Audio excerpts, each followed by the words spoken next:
Hello, welcome back to Diary of a Creator. I am Victoria, the soul-led career coach, and this is a channel for ambitious, freedom-seeking souls like me who refuse to settle for the ordinary. So if you're feeling stuck in a career or a life that no longer fits, you're starting to question your path, and you're craving something more freedom, more alignment, more fulfillment, then you are in the right place. And if my content resonates, I would love it if you could like, share, subscribe, and follow. It just helps me to reach more souls who need to hear this message. So today I am speaking to my guest Laura, who has just recently left her head of digital marketing role after a 16-year-long career in corporate to pursue what began as her side hustle as a human design reader, artist, and also a podcast host. Welcome, Laura, to Diary of a Creator. How are you? Thank you. Very excited to be here. How are you? I am good. I'm looking forward to our conversation. So if you just want to introduce yourself briefly to the audience, just a little bit about your journey from where you were in corporate to where you are now. Yeah, so I'm Laura. I live in Sydney with my partner and my two fur babies. I'm originally from London, if you can't tell, and I've been here about 10 years now. I am currently working as a human design coach and also an acrylic artist. I'm also in training mode as well, learning about lots of new modalities. But very recently, I was actually in corporate. So I was head of digital for a media agency here in Sydney. I actually left that job 3 months ago. So very fresh. Very fresh indeed. Yes. Tell me, so how long were you in that corporate career? I had been in media agencies for 16 years.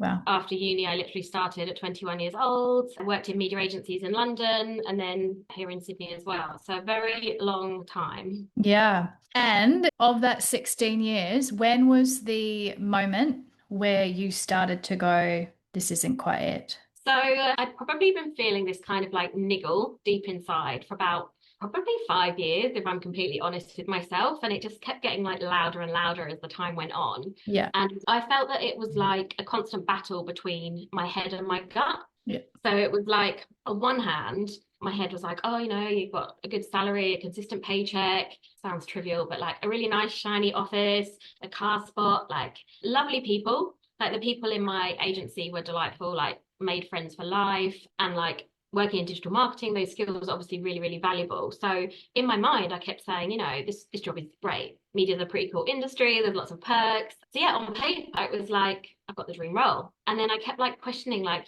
why aren't I more grateful for this? Like, why am I more appreciative? I've made it. But then on some level, my gut was like, you're made for something more. Like, you've got this big mission to complete. And then my head's like, well, you've nailed the corporate world, you've got to head of digital, you've worked your way up. But it was like, no, there's something more niggling away inside that I need to be doing in this life. And I had that feeling for years, and it just got louder and louder. And I've had a lot of health issues over the last few years, and I've been on this journey around doing a lot of things for my health, like being on a very special diet, gave up alcohol. And like the media industry is so focused on entertaining, and it's kind of like all those things that really excited me in my younger years. It just felt like they weren't really aligned anymore. Yeah. And I kind of got to the point where, if I'm really honest with myself, I felt a bit like an alien in the agency. It's like I felt like this square peg in a round hole that didn't really fit. And I think probably more towards the end, that became really, really obvious, not just to me, but probably to other people as well, that I wasn't really as aligned as other people. And especially with my spirituality and the things that I do outside of work, it became apparent that maybe I had outgrown the industry, I guess. What you're describing was with me as well, and it's this slow progression. The niggle in the voice just gets louder and louder. I felt like for me, there was a period of living between worlds where you can't quite mesh the two parts of you, and it's very confusing because it's like, well, but hang on, this is everything you worked for. Why doesn't it feel like what you thought it would feel like? Yeah. And it's funny you said that about being in two worlds, because I always felt like I was in like flitting between two different dimensions. It was like, outside of work, I was in one world. And it's also almost like I had to go through this vortex to get into the corporate world and then be another version of myself in like a different reality. And it just felt so extreme by the end. And I was like literally two different realities playing out. And it just, yeah, it's weird. It's a weird feeling. It is weird. I used to have a pattern of quitting quite frequently and then going backpacking and living out of a suitcase and going to Ashford and doing all of this stuff. And then I would come back into corporate. It would take me ages to do the shift back into this. Then I'd go back to the party girl. I kept going like that. Yeah, wow. Like I the think two also voices. like on a nervous system level as well, right? Because it's like, when you've like had a month off or something and then you go back into the corporate world and you really have to rev yourself up and get yourself back in that like survival mode, adrenaline, go, go, go. Very differently, yeah. But you've said, like, you touched on the point which is what most people, well, women who are sitting in the position where they're in corporate now with that niggle is, as you say, like, it makes sense on paper. which is why people just get so stuck. And so, when did you start exploring your human design in Mm. your artwork? Yeah, so this was in lockdown actually. So in 2020, obviously the gift of the lockdown is that like a lot of people reconnected with their passions and you have so much time, which was such a luxury. I was already into spirituality, but it just gave me that space to do so much self-work, read all the books, the podcasts, and I've been interested in human design for a while and I was like, I'm just going to get a certification. Why not? Just for fun. And I never thought that I would be doing anything with it. It was more just at that time, just for me. And then I started painting and I was like, I forgot how much I love this. It's like my meditation. And yeah, from there, people just kind of came to me saying, oh, can you do me a painting or can you do me a reading? So I then created like a little website that was more like a side hustle website and just kept that going on the side. So that's kind of how it started. But I never, ever envisioned that it would be anything more than that at the time. So yeah, it's kind of mind blowing now. It's cool though, because that's how it will start for so many people, is it starts as a passion, like you literally just Mm, followed what you truly wanted to mm, spend time doing, not knowing if it would go anywhere. So you would have started your side hustle back in 2020, and so yeah. you were running it as a side hustle until now. When did that intention shift for you, where it Mm. was like, hang on, this isn't just a hobby or a passion, this is what I'm here to do? So I feel like maybe a few years ago it became very clear to me that like this was like the direction that I needed to go in. And as more, as I've started to explore these modalities, even like in my human design or whatever, it would become very clear. It's like,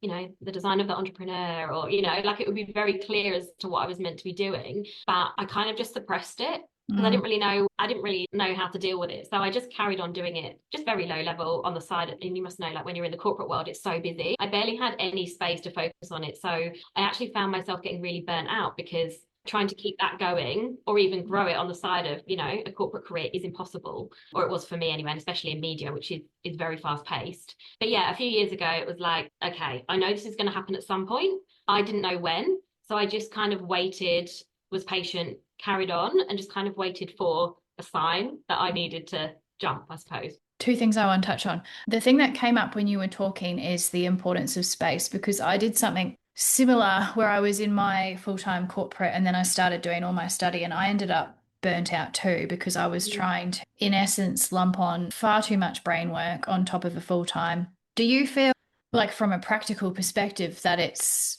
possible to even create soul led when you're doing it just as a side hustle without any form of space creation in your way? Yeah.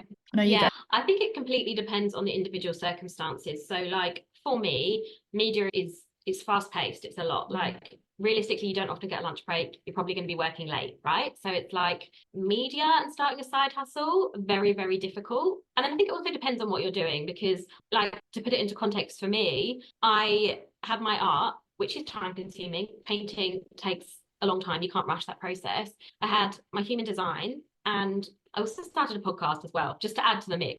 A couple of years ago, my friend and I decided to kind of share spiritual learnings, wellness tips, lifestyle tips on a podcast. And that was a great outlet for me for my spirituality and to kind of share everything I'd learned. But as you can imagine, trying to do a full-time corporate career and those three things, that is why I did get so burnt out because Yeah. or if you've got a job where you're literally doing 9 to 5, you get a lunch break, you're going to finish at 5. You Yeah. probably can spend some more time in the evenings and you're not going to be so burnt out by the weekends. But for me, in my circumstances, it just wasn't possible at all. And I just found myself getting sicker and sicker as the time went on. Yeah, it's a tricky one to manage. And I say it because I struggled with it too, where you come to this realization that what you're creating when you come from a mission base or a soul base, you can't do it when you're burnt out and in Exactly. survival because the energy just doesn't work. And for me, things only really kicked off when I created the space for them to kick off, or the space in my body and my energy field, which sounds about what you ended up needing to do. So before you came to, I guess, going from side hustle into this is what I'm going to do, you said you were waiting for a universal sign. What other kind of blocks were going on there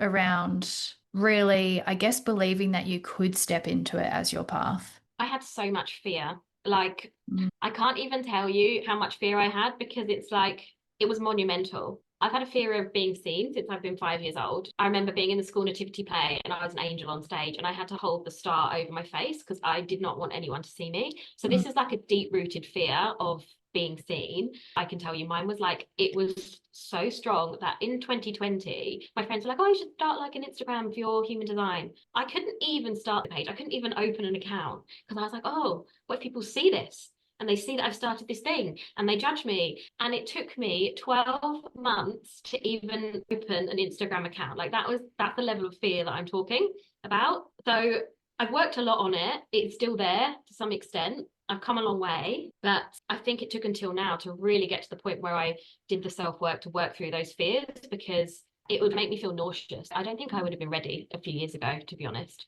You've hit on, I feel, the most common block for women coming into this. I've had it as well. I think I was lucky enough to I was almost forcibly conquered it through corporate, and I had an intense fear of public speaking, like intense. And I had to kind of move through that through the nature of what I did in corporate. So I almost cut a chunk off before I did that. But that fear of being seen is overwhelming, but it's also sneaky. I find it quite sneaky where it's your ego's almost convinced you not to do something because there's a fear of being seen, but you've not even kind of picked up that that's what it's doing. And I guess to the point where you were speaking about living in two worlds, for you to be seen in this business, you have to come out as the version that you may not have completely shown, aka out of the spiritual closet and all of this. And that's confronting. Yeah, totally. Because the corporate world is a great boot camp for public speaking, holding meetings, all those kind of things. You get used to it, right? It just becomes second nature. But it's like being seen for your spiritual gifts is a whole other thing.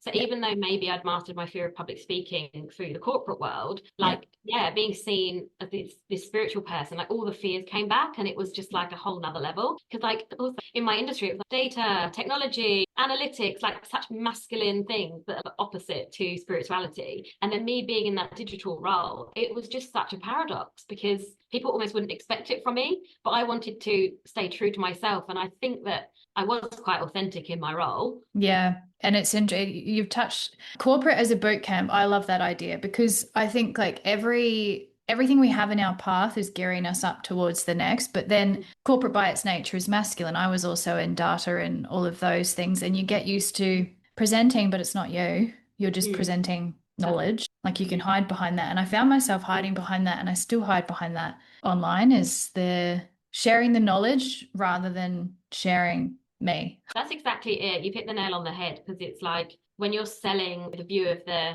agency or the company and you're hiding behind principles and frameworks that aren't yours, you're just selling someone else's work. Yeah. Very different to like selling yourself and who you are and your values. There's nothing to hide behind when it's your own. No, because as you rightly say, if they're going to judge, they're judging the work. It's not you.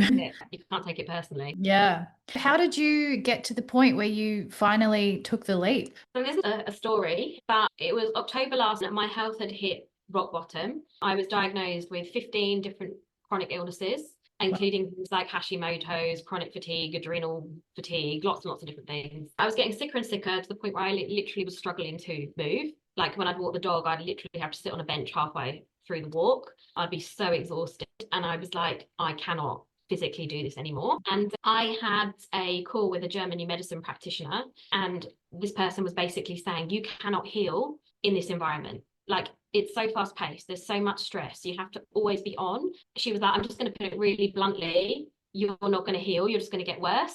And it's like, I knew that, but I needed someone to tell it to me plainly and bluntly. And she also talked to me about something which is fascinating, which is the wrong path complex, where it's like, if you're going down the wrong path, your soul kind of tries to stop you by like freezing your body. And it's like, well, I had chronic fatigue, I couldn't move. And it's like almost literally stopping you in your tracks.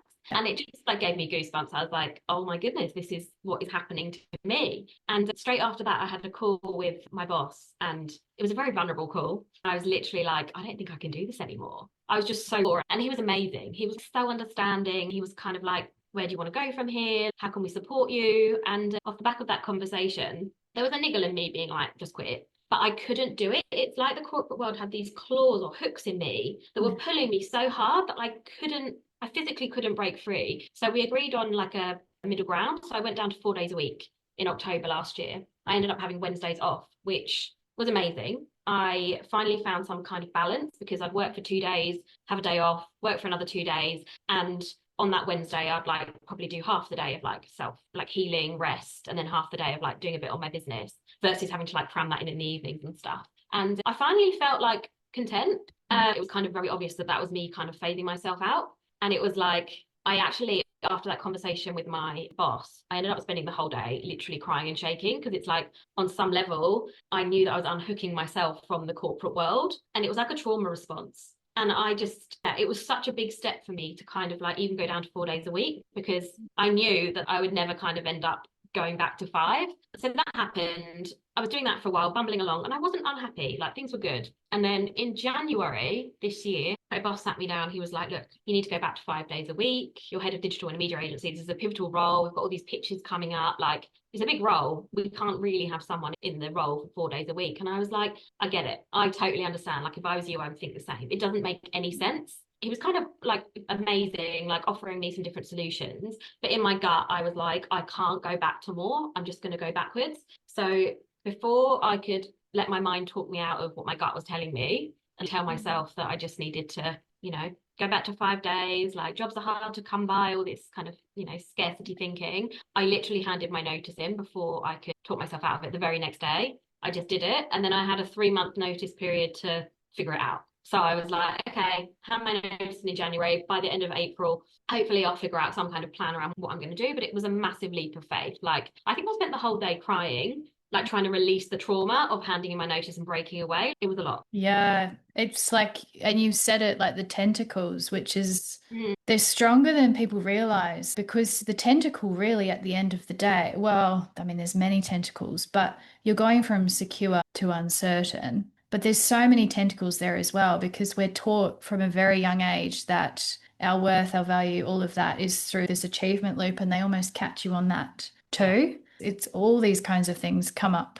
It's so much. I was literally shaking. Yeah. I just had to feel the fear and do it anyway. But you knew, right? Strong knowing. No Mhm. one, no one doesn't have that knowing. Like I even before I made the leap, there was a sliding door moment that came to me like maybe 6 or 7 years before I even did it, where I just come off a backpacking year and I went back into corporate because I needed money and I was in London, probably working similar to where you were. And I was 2 weeks in, 3 weeks in, I started getting severe panic attacks. And I remember sitting in the bath, like having a full-blown panic attack, and I'm like, I know what you're trying to tell me right now. Like, I knew I had to get back on whatever journey I was going on, but I was way too scared, just Mhm. way too scared. I didn't listen that time, but it was so overwhelming. I'm like, I know what you're trying to Mhm. tell me. Yeah. That's what the soul does. If you don't listen, then they just get louder and louder and louder. Mhm. You can't avoid it. The decision is kind of made for you, right? Like the universe will Yeah. do something to knock you onto your path. This is it. And people often ask me, like, well, how do I know I'm on the right path? I'm like, you're going to know if you're on the wrong one. Like, if we keep forcing down something that we're not meant to force, it just, your body will collapse at the end of the day if you Mhm. don't. Absolutely. And I truly believe that I would probably have been in hospital or something by the end of this year Probably, gone. probably, Because yeah. it was honestly getting that bad. Some of my health problems have literally just gone away. Like it's an actual miracle. I can't wait to tell my doctor about it. You're coming back into the natural rhythm of how we were always supposed to live. Like, this is why the system is so heavy because it's completely got us out of touch and out of tune with who we actually really are. Exactly. And you're Particularly so as busy away that there's really not any time to even hear your to get any clarity. Like it's just like it's so full, isn't it? and it's like I remember being at all I wanted to do at the end of the day, my brain was just so gone. All I want to do is go and do like watch shitty TV, eat shit food, drink wine. 100%. That's exactly it. You just want to escape at the end of the day and just Yeah, like you numb something, not yeah, you feel. just can't. Like it's just it's this negativity that feeds on negativity that keeps you stuck in where you are. Mm-hmm. But then the Yeah. niggle doesn't go away. So it's like you can't sit in that and enjoy it either. No, exactly. So yeah, there's always something eating away at you, I guess. You listened to the niggle, you followed your gut. What Yeah. then happened after that?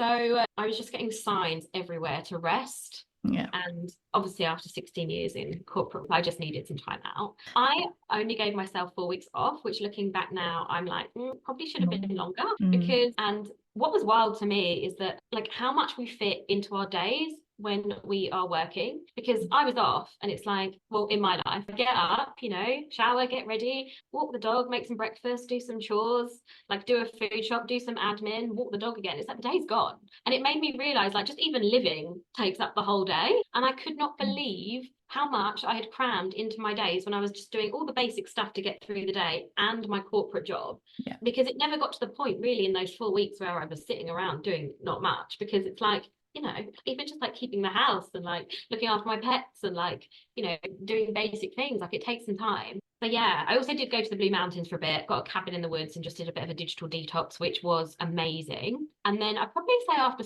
3 weeks, I just noticed like massive changes. Like my hair got shinier and like my skin got brighter and like just I looked different. I was sleeping better. I had energy. I didn't feel tired anymore. I wasn't waking up with migraines, headaches, brain fog, all of that had gone. I could think much more clearly. But also when I first left, I actually had something called nervous system dysregulation for probably like the first week and a half. And it's like your soul knows you're not just going on holiday for a week and then going back to work. Your soul knows that all of the weight of everything has just gone. And it's like my nervous system really struggled to shift from being in survival mode to being completely rested.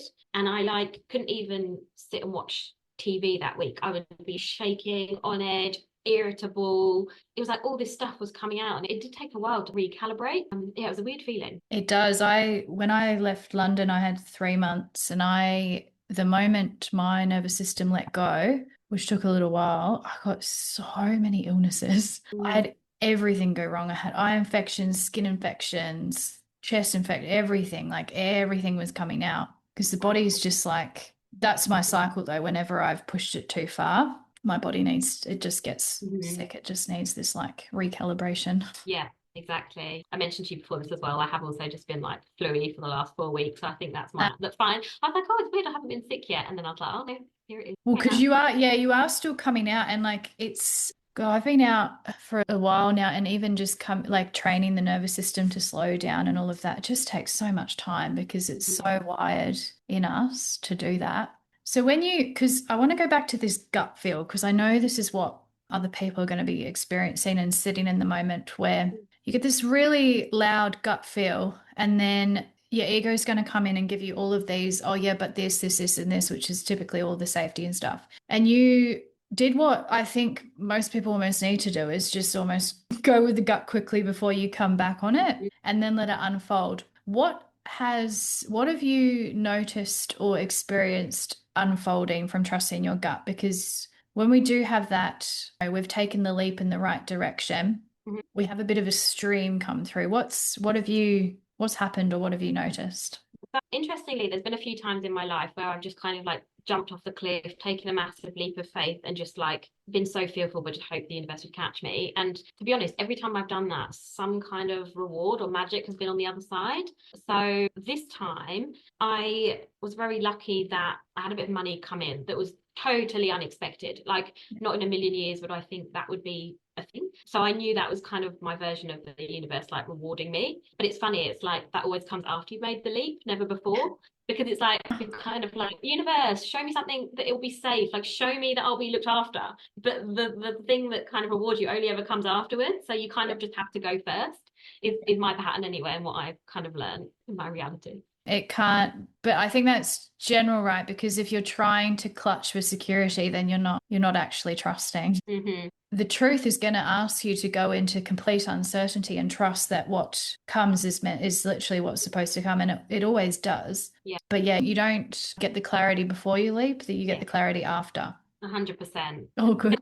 And so from your journey making these leaps, what are you the most proud of so far? I mean, hands down, the whole fighting my fears. Like, I feel like my fears were like a level 10, and I can't explain to you like how scary all this has been. So the fact that I have decided to feel the fear and do it anyway, like I'm so proud of myself, because they were really, really kind of like crippling for me. So yeah, I'm 100% the most proud of that, and just trusting myself, just trusting my gut, and just taking a leap of faith. And like, even if it doesn't work out, I'm going to have no regrets, because it's like I followed my gut, I followed my passions. And I think my biggest fear in life is actually like being on my deathbed and thinking I haven't reached my full potential. I actually can't think of anything worse than thinking that I've like kind of somewhat wasted this life and not done what I set out to do. So I'm just so proud of myself that I've kind of made that step. Yeah.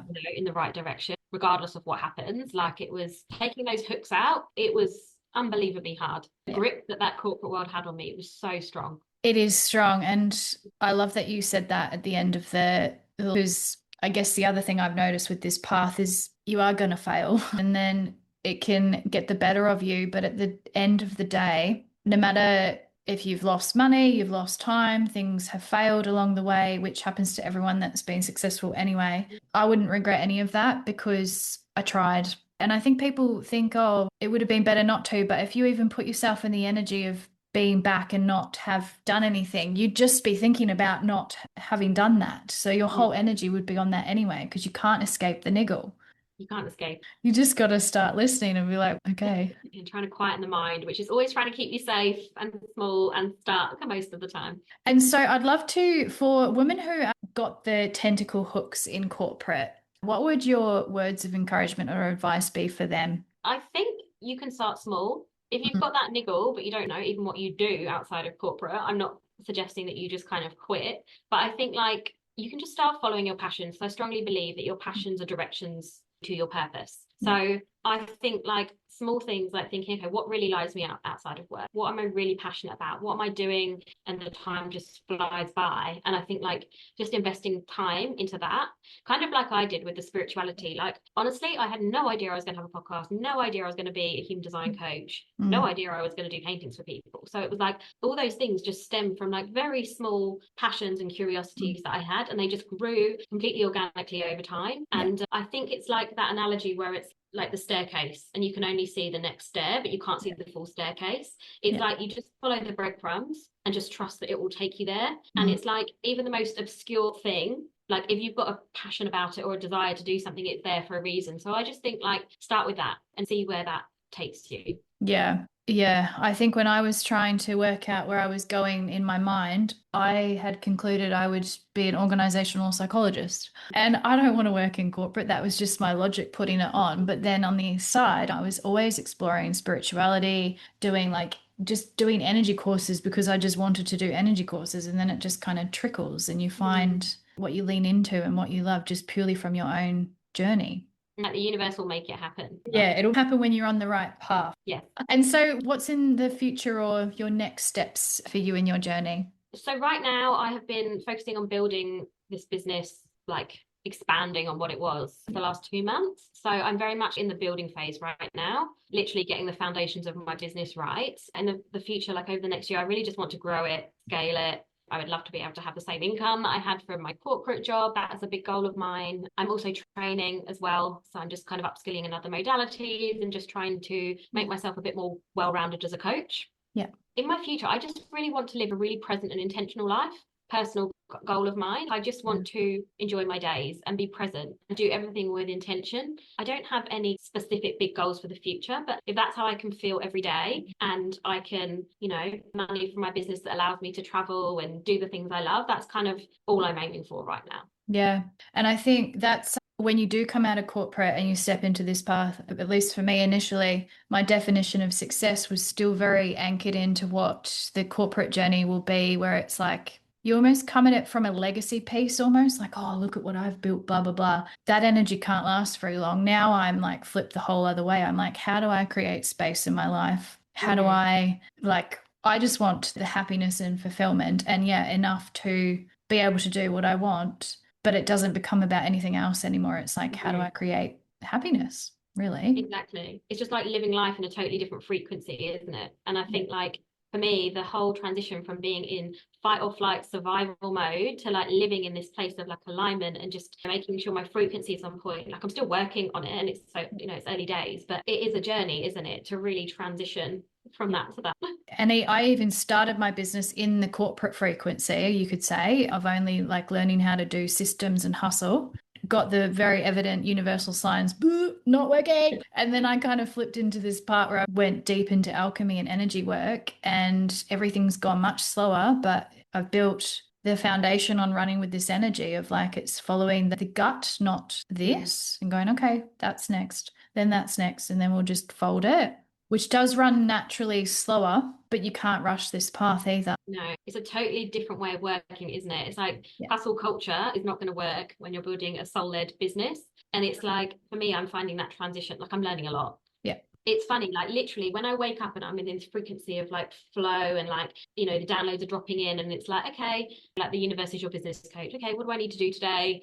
Okay, these three things, and like messaging ideas pop in and all that kind of stuff. And it's so aligned. And then there are other days where I'm just like in a rush, got 15 things onto my to-do list, try and get through them. And it's like, okay, my computer's shut down, tech glitches, ideas aren't coming through. And it's like, if you work in this way, you can get twice as much done and it just effortlessly comes out. For me, I seem to be blocked. It's like the universe is trying to pull me away from that way of working by like shutting down my computer, whatever it might be. So it's been a real learning curve. Yeah, the last thing I've been called is to get a VA because the space creation isn't occurring right now. And I'm like, okay, I'm aware. And it's like bringing in the support. Everything for Soul Led is bringing in the support to have the space to create it and bring it through. So yeah, you can't do it in hustle. It's literally impossible. And that space in the day is so important, isn't it? To really get those like divine downloads and those ideas that are so valuable to push you on a journey. I Yeah. like try and schedule now in my diary like half an hour of like rest or contemplation time. So it's not meditation, it's literally kind of like where I'm just literally sitting on my sofa watching the birds and the trees out the window,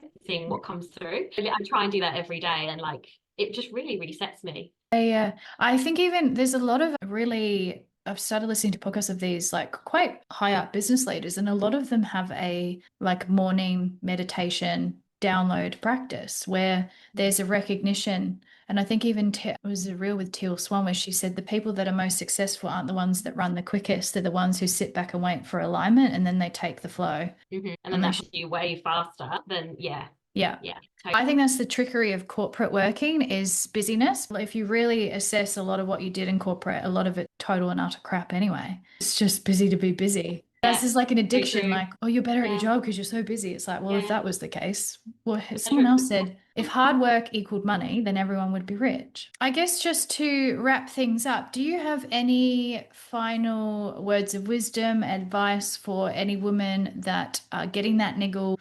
They might be stuck in corporate, considering that leap. I think it's really important to find people that have done it to make you believe that it's possible. Because I think, like, when you don't have anyone around you who has started their own business, has been successful, and you're just seeing people on Instagram that have done it that you don't, it's hard to be able to relate to them and realize that that's also possible for you. So I think it's really important to find that community, to have coffees with people that have done it. And I think it kind of like just expands your belief set around what is possible and it makes it feel more relatable and more real for you. That's a key one. I don't think I got very far until I did get into some form of community or support because otherwise you just, no one gets it and also no one really cares. I actually feel like that might have been one of the starkest things is realizing everyone around you, even your family, are like almost not supporting. Be like, what are you doing? Why don't you just go back? Why don't you just go Mm. back? They just don't get it. I think, especially the older generation, it's like, oh, it's a secure, stable job. Like, they can't fathom that you're kind of leaping and you won't have a consistent salary. And I think they find it really hard to relate to it. And even people that are stuck in the corporate world and they can't see themselves doing anything but working in corporate, it's like they just can't fathom what you're doing. And I don't think they can support you because they don't really know how. They're just kind of like, that's not even in their reality, is it, that they could do that for themselves? I find there's two buckets of people. There's the ones that have got envy and they may not even fully be aware that they've got envy of the courage that you've actually taken the leap, and they can get a little bit nasty. And then you've got the ones that just don't get it and they just, there's no energy there. They just like, oh, cool. Yeah, And then you have family. yeah. And then you've got the ones that think that you've gone crazy. I've had a lot of that. Like, are you okay? Yeah, I've had that. I've even taken my family off social media because at the beginning days they were not particularly wonderful on that one. Yeah, it's an interesting one, which is why, as you say, you've got to get around people that are doing it. Exactly. And it's just like everyone else's measure of success is so different to yours, you know, and what they value. And Yeah.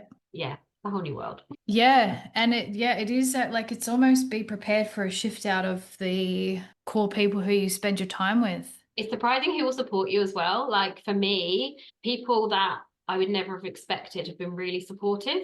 And Yeah. like people that come out the woodwork that I'm not necessarily the closest to, and then maybe people that I am closer to like haven't been so forthcoming. It's interesting. It Yeah. kind of, yeah, supports you on your new journey. Yeah, it's less than I had thought, but then I think I've had a full shift out of people, and you just align with people that are moving in the same direction as you, because that's just what we do. It becomes harder and harder to relate in when you're Mm. doing something quite different. Yeah. The only other piece of advice I'd have is just around fighting that fear. It's like when you're in it, it's so consuming that you almost think you're the only one in the world that has that level of fear, and you're like, oh, but like I'm seeing these people who are really successful and they're like 10 years into their business. And like you don't really think about what they felt like at the start. You just think, oh, it must have been easy for them. But surely everyone goes through this of having to really feel the fear and do it anyway. And it's not for the 100%. faint-hearted. Like it takes courage. And I just think like go for it. There's nothing worse than, being on your deathbed and having regrets, in my opinion. No one doesn't face it. And I think at least I've heard it in my sphere or coming into my sphere is a lot of the very successful people. They're like, but you don't know how many times I failed to get here, like how many businesses flopped over to get here. Yeah. And the thing I totally underestimated, but my soul chose the path of the business development, is it's a personal development journey. You are up Mm-hmm. against yourself at the beginning Yeah. before you ever really probably get very far. And then you're working on yourself, your energy, and your belief that you can do it. Mm-hmm. The moment you get that in play, That's why the self-work is so important, right? Like yeah, 20% of my week is spent doing self-work and working through my limiting beliefs and all of that, because it's like you can't go into this new way of working with your old belief set. Like you do have to work on your self-worth. You have to know that you're good enough. Like all of these things will crop up. And I have done so much self-work. And honestly, since I've started this journey, every single day, I'd say like two triggers pop up. It's like it's insane how much I'm being like tested or like triggered or like how many limiting beliefs are coming out and things I thought I'd worked through. And as you said, like it is a personal development journey. And I yeah, think like that self-work is a fundamental piece of starting your own business because yeah. without that, you're not going to go into it the right energy. And you won't sustain it because the energy of like a hustle or a force is only going to keep people going so long. If it's truly mission based and soul led, Mm. you're always going to be working on your layers of to expand in, but you just get more used to the voices that drop in over the time, and you're like, yeah, okay, like the voices that tell you that you should just give up. Mm. Yeah. It's too hard. And then you just get more and more used to that voice. You're like, yeah, cool, you can come in for a little bit, but we're still going. I'm sorry, we're Yeah. still going. Yeah. Exactly. Amazing. Thank you so much for sharing your journey. I'm going to pop your links at the bottom of the chat for anyone who's interested in human design artwork as well. I mean, I'm a massive fan of human design, Gene Keys astrology, for understanding the direction and where we're meant to go. It's played such a key piece to my Yeah. journey. Or So just like, inspiring. yeah, and like confirming what you kind of probably always felt, and then you see it there, you're like, oh, that's why Mm. I'm that Yeah. way. Great validation. It just gives you this little confirmation that you're on the right path for sure. Yeah, pretty much. Yeah. Yeah. Your confidence boost. Yeah, yeah, yeah. Yeah. Awesome. Thank you so much, Laura. Thank you. I've loved this chat. Mhm. Thank you. See ya. See ya.